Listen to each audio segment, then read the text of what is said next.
The idea of running long distance was always considered, very questionable for women because, an arduous activity would mean that you're going to get big legs and grow a mustache and hair on your chest and your uterus was going to fall out.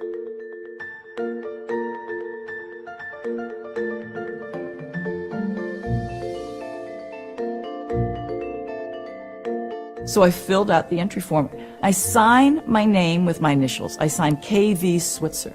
And when I signed it that way, obviously, when the form went in, they couldn't tell it from a guy's.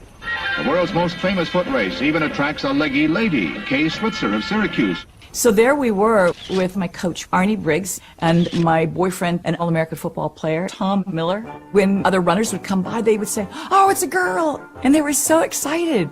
And Arnie was saying, "Yep, I've trained her." And all of a sudden, the flatbed truck is in front of us, and I heard the photographer saying, "Slow down, slow down, slow down." And they were taking pictures of us.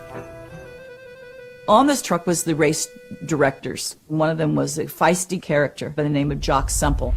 He just stopped the bus, jumped off, and ran after me.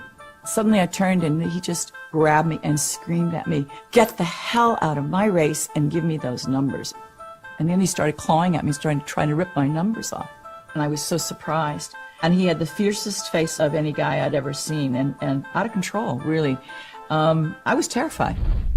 And all of a sudden, my boyfriend, Big Tom, gave Jock the most incredible cross-body block and sent Jock flying.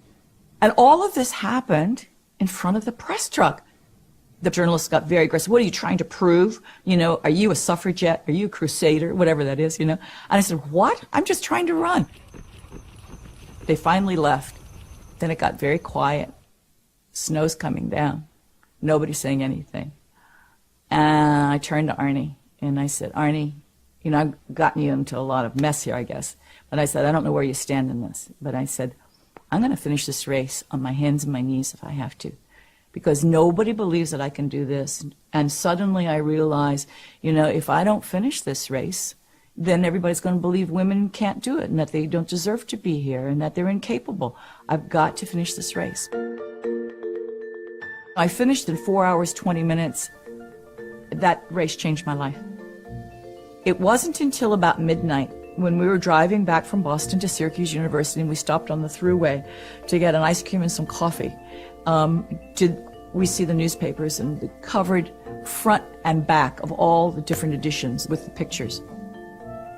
I realized that now this was very, very important, and was going to change my life, and it was probably going to change women's sports.